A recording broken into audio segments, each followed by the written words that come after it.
तो आज हम रसायन का 9th क्लास के रसायन का परमाणु, अणु और आयन का अंकित प्रश्न हल करने जा रहे हैं, जो कि बहुत ही इम्पोर्टेंट है।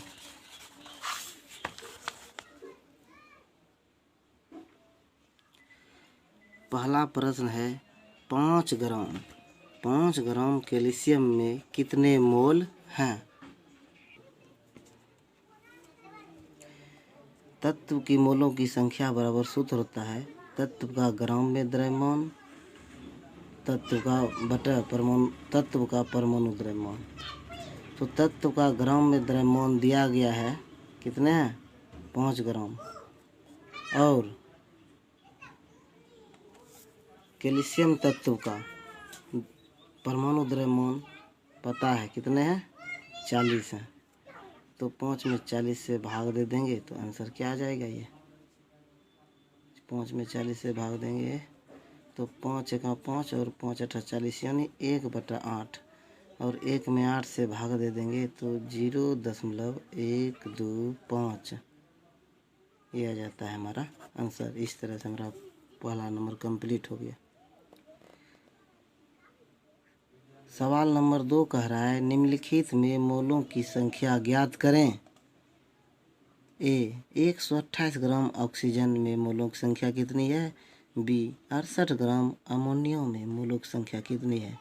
तो हम दोनों इस प्रकार ज्ञात करेंगे। तो मोलों की संख्या का सूत्र हमने प्रथम हिसाब में देखा कि तत्वों की मोलों की संख्या तत्व का ग्राम में द्रव्यमान बटा तत्व का परमाणु में द्रव्यमान होता है। तो हर बार हम सूत्र को नहीं लिख पाएंगे क्योंकि वीडियो बहुत लंबी हो जाएगी, तो आपको सूत्र को याद कर लेना है। इसमें जो है आपको ऑक्सीजन अमोनिया का द्रव्यमान याद रहना चाहिए। तो तत्व का मोल द्रव्यमान बराबर होगा ऑक्सीजन का कितना है? 128 ग्राम है, 128 ग्राम। और ऑक्सीजन का जो है द्रव्यमान कितना होता है? 16 होता है। 16 में 16 8 88। कहने का मतलब इसका तत्व का मोल द्रव्यमान कितने हो गए? 8 हो गए। तो दूसरे सवाल पर आते हैं।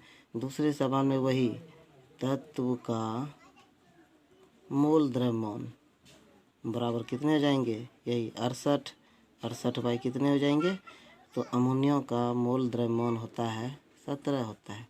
तो 17 में 68 कितने बार में? 4। तो इसका आंसर 4 हो जाएगा, इसका 8 हो गया। इस प्रकार से हमने 2 नंबर के दोनों सवाल को हल कर दिए। तो दोनों सवाल को हल कर दिया। और नंबर 3 पर आते हैं।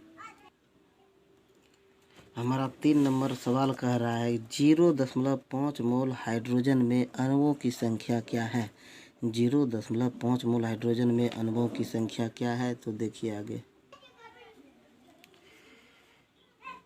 क्योंकि दिया गया है हाइड्रोजन में मोलों की संख्या 0.5 है। 1 मोल बराबर 6.022 गुना 10⁻23 होता है।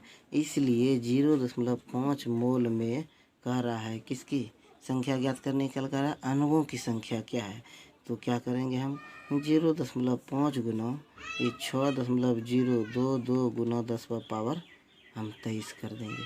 तो कहने का मतलब जब इससे गुना करेंगे यही हमारा 3.011 गुना 10⁻23 यही हमारा आंसर आ जाएगा।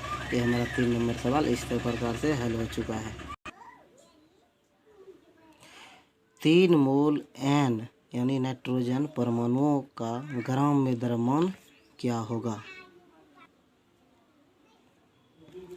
कह रहा है 3 मोल नाइट्रोजन परमाणुओं का ग्राम में द्रव्यमान क्या होगा। नाइट्रोजन में मोलों की संख्या 3 दी गई है और नाइट्रोजन का मोलर द्रव्यमान होता है 14 ग्राम प्रति मोल होता है। तो मोलों की संख्या बराबर होता है द्रव्यमान बटा मोलर द्रव्यमान। मोलों की संख्या हमको दी गई है 3 है, तो हमको क्या ज्ञात करना है? द्रव्यमान ज्ञात करना है। तो मोलर द्रव्यमान हमारा 14 दिया हुआ है, इसलिए क्या करेंगे इसके बटन में कुछ तो 1 है, द्रव्यमान गुना 1 करेंगे, क्या हो जाएंगे? ये द्रव्यमान ही रहेंगे, इसलिए 14 गुना 3 कर देंगे। तो द्रव्यमान बराबर क्या हो गया? 14 तिया कितने हो गए? ये 42।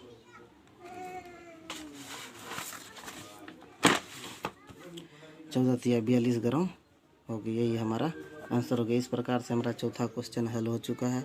अब 5वें नंबर, तो हमारा 5वां क्वेश्चन है हाइड्रोजन के 12.0 गुना 10⁻14 परमाणुओं के द्रव्यमान की गणना करना है। यानी ठीक उसी प्रकार से हमको द्रव्यमान ही ज्ञात करना है। तो फिर हाइड्रोजन का द्रव्यमान 1 होता है, इसलिए पहले परमाणु संख्या हम ज्ञात कर लेते हैं। परमाणु संख्या बराबर 12.0 गुना 10⁻, हमारा ये 14 परमाणु है, ये हमको दिए गए हैं। तो ये परमाणु की क्या होगी, संख्या हो गई। जैसे ये परमाणु की संख्या होगी तो परमाणु द्रव्यमान बराबर प से हो गया परमाणु, 2 से हो गया द्रव्यमान। परमाणु द्रव्यमान बराबर होता है परमाणु द्रव्यमान गुना ये हो गया परमाणु, ये संख्या हो जाएंगे। तो आप शॉर्टकट में लिख रहे हैं, आप बढ़िया से लिखिएगा, सुंदर ढंग से लिखिएगा। तो परमाणु द्रव्यमान हाइड्रोजन का 1 है और परमाणु संख्या है 12.0 गुना 10⁻14 है। तो इसको 1 से गुना करेंगे तो यही हमारा आंसर रह जाएगा। 10⁻, ये कितने रह जाएंगे, 14। तो ये हमारा 5 नंबर क्वेश्चन क्लियर हो चुका है।